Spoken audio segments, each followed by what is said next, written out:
Hey everybody, welcome back to another action-packed, exciting episode of Scotty's Record Shop. Before we get into the subject matter at hand, I just want to say hello and welcome. We do this every video, which is great because every video we seem to be getting more subscribers. So for all of you who are new to Scotty's Record Shop, hello, welcome, glad you're here.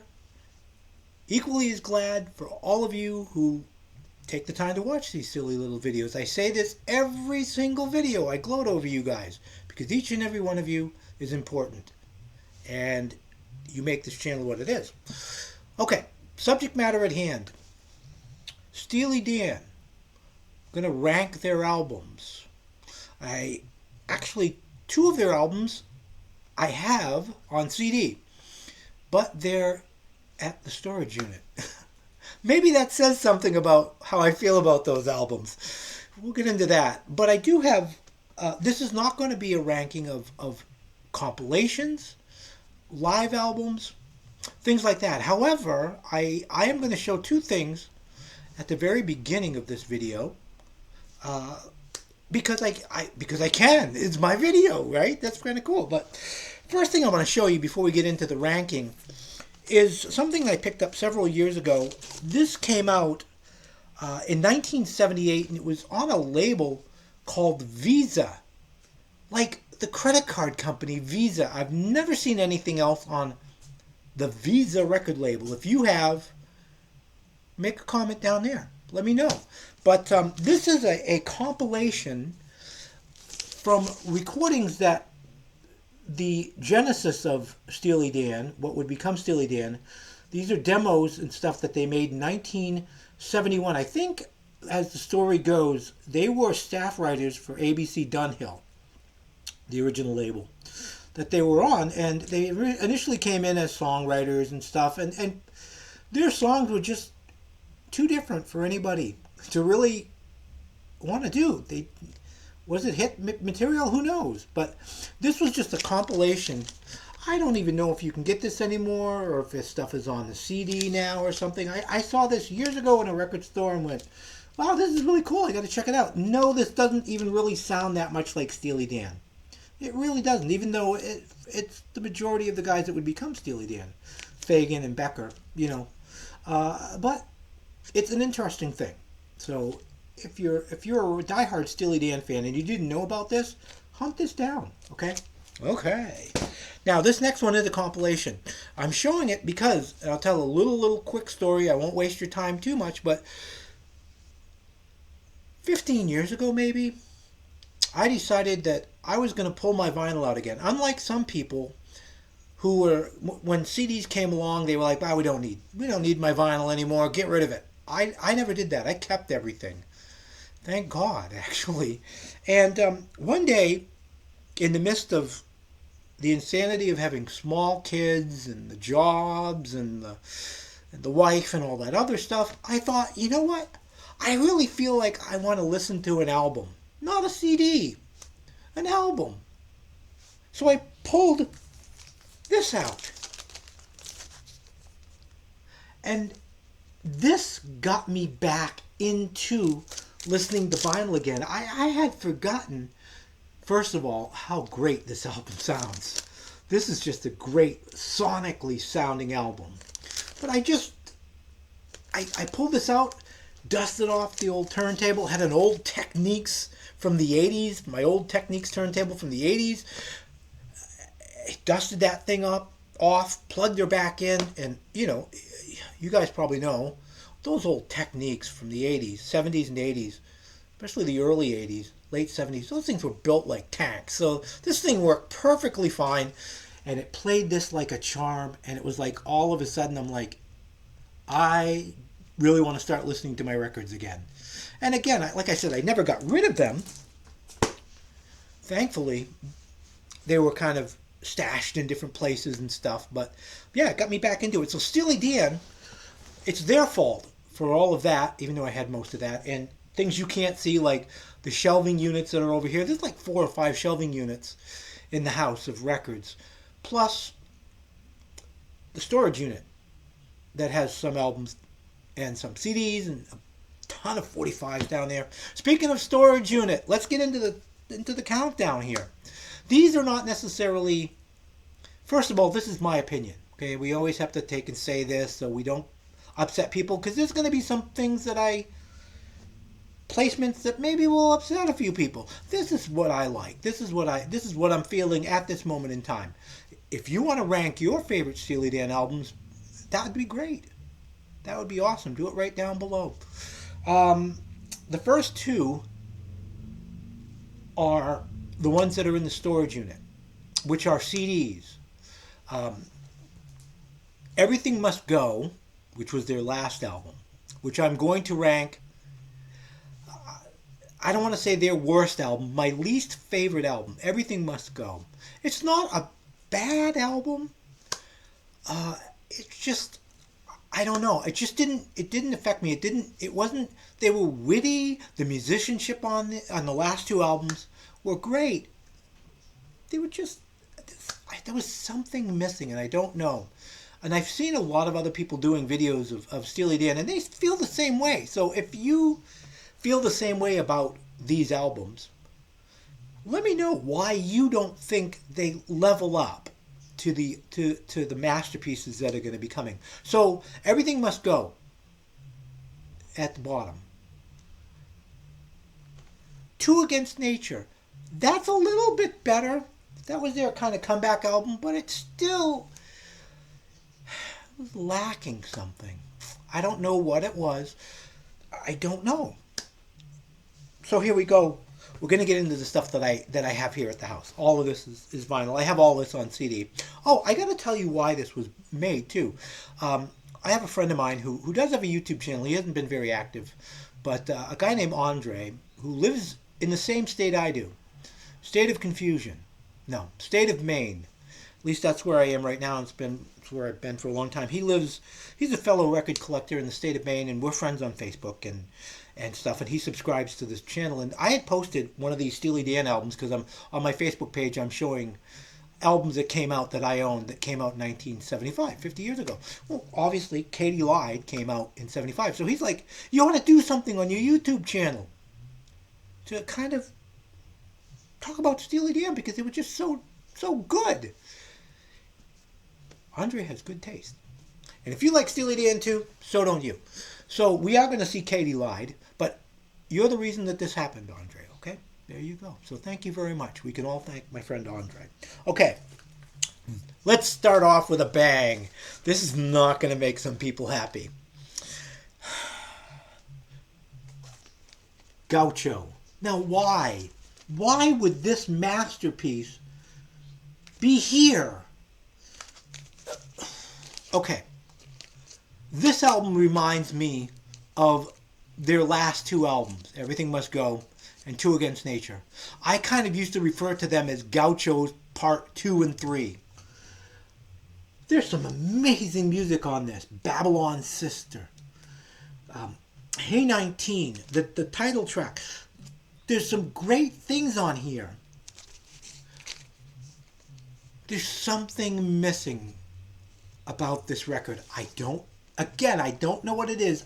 This album's, I almost don't want to say this. This album is almost too perfect.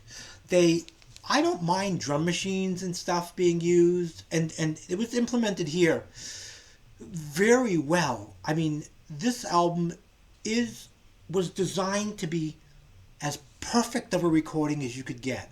But in the process of doing that, I think that it lost some humanity.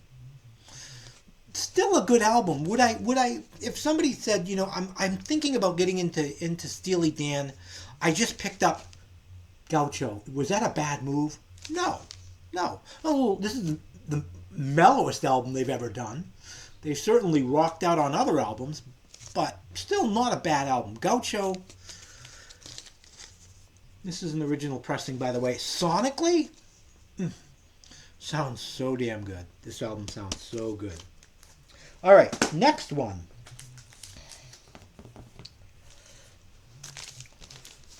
I love all these albums, okay? So just because this is a little lower doesn't mean it isn't good. Pretzel Logic, 1974. Now,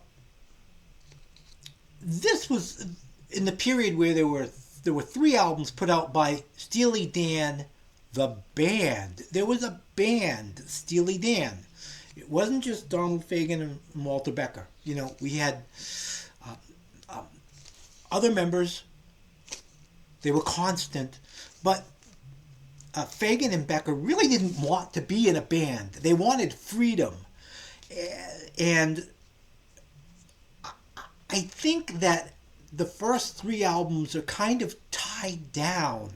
Not because the musicians on these albums were not fantastic, right?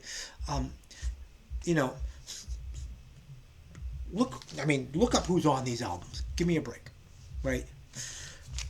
But there was just, this is a great album, but it's where it is because it's where it is, you know.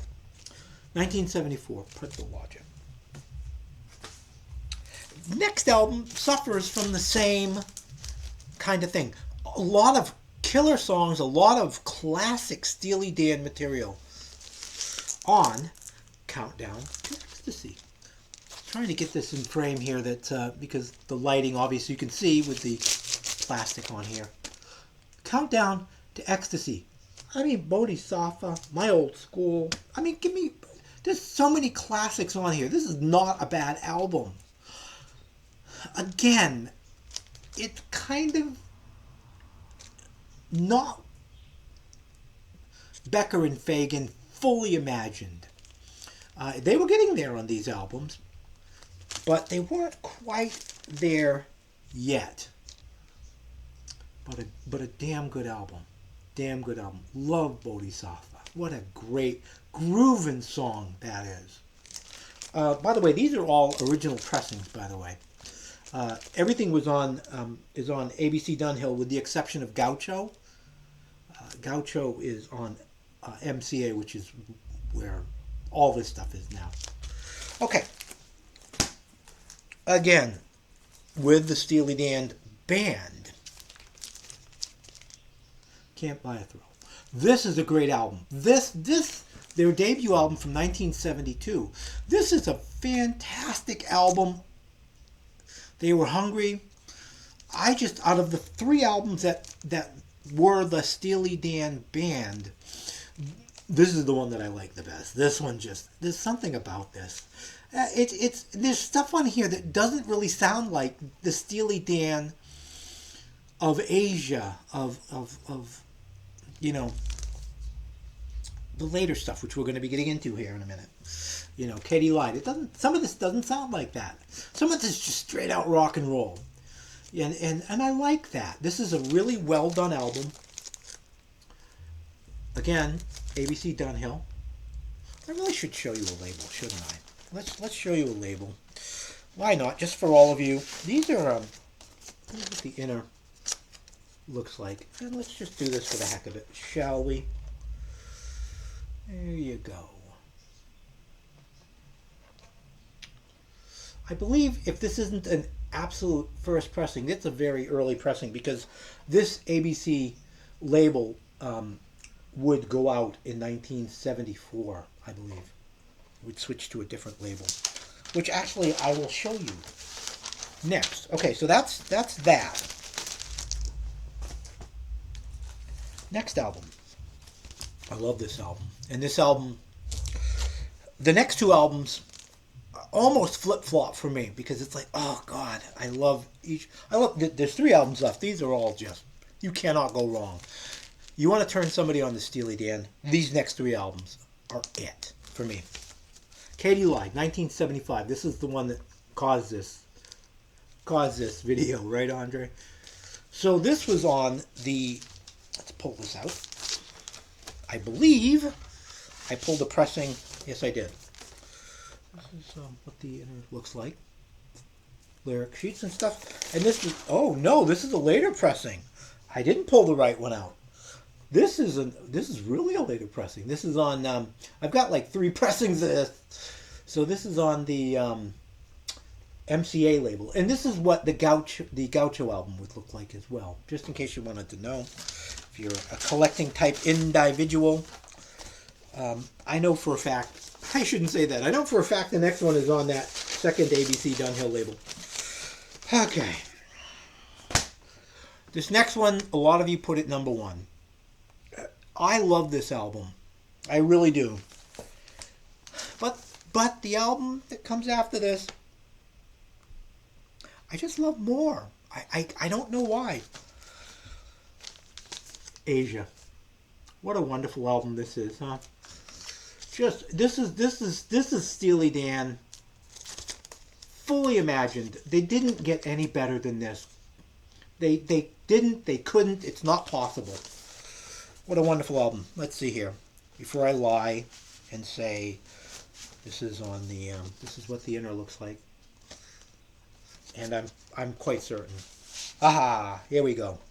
This is what the mid-70s ABC Dunhill stuff looks like. Okay? That's what it looks like. Just in case you really wanted to know.